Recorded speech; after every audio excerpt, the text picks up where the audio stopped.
another huge week of new book releases, including, I'd say, one of the top 10 most anticipated books of the year. And publishing knows that because it's got a 500,000 copy print run, and every copy has been signed. It's a whole thing. Don't ask how they do it. It's kind of amazing.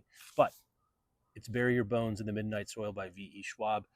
Out today, really a huge hit with The Invisible Life of Addie LaRue. And a lot of readers are really excited for this. And I think they're going to really be happy. It was pitched to me as toxic lesbian vampires, and I think it delivers on that. Several timelines, multiple hundred years apart, that to come together in a really satisfying way. I think people are really going to sink their teeth into it, and there's a lot to sink into. It's 535 pages, so that's a big one. A couple of other new books to talk about as well. Book Riot sponsored this week by The Ghostwriter by Julie Clark. Literary mystery. The main character is a ghostwriter whose father is a really famous horror writer, and maybe he's got something else in his past. So she's been brought in to help write his last book, and the last book is going to tell a little bit more than your normal novel. And I got to say also here, some of the coolest sprayed edges you're ever going to see.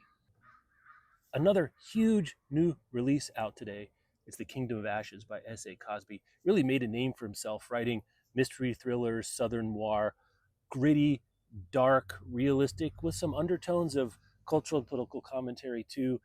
Blacktop Wasteland, Razorblade Tears were really excellent. I really want to read this, but I've been warned it's a little darker, more violent, grittier than even those. And I'm a coward, so I'm not really sure. I really want to read this, though, because I've heard nothing but great things about it so far. It's been optioned by the Obama's production company, a movie, TV show. I'm not sure what it's going to turn into. But he's a modern master, and I don't want to miss out.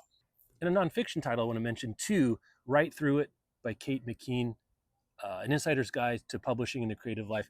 Kate McKean's an agent, and she writes a really popular and informative newsletter about the publishing industry called Agents and Books. That's how I first sort of got to know who she was. I talked to her for first edition, read this book. Even as someone who's not an author, it's super fascinating to hear how the sausage gets made. The emotional weight, the logistics, and there's even like nitty-gritty details that for those of us who love books, there's a lot to learn here. If you are an author, you have an author in your life, maybe a dad, a grad, a mom, this is a book that's going to be really helpful to them. And I think it's going to be really affirmative for a lot of people. So I'm really excited that this book is out in the world now. Go check it out. If any of those sound interesting, let us know in the comments. If you've got something else on your radar, want to know that too.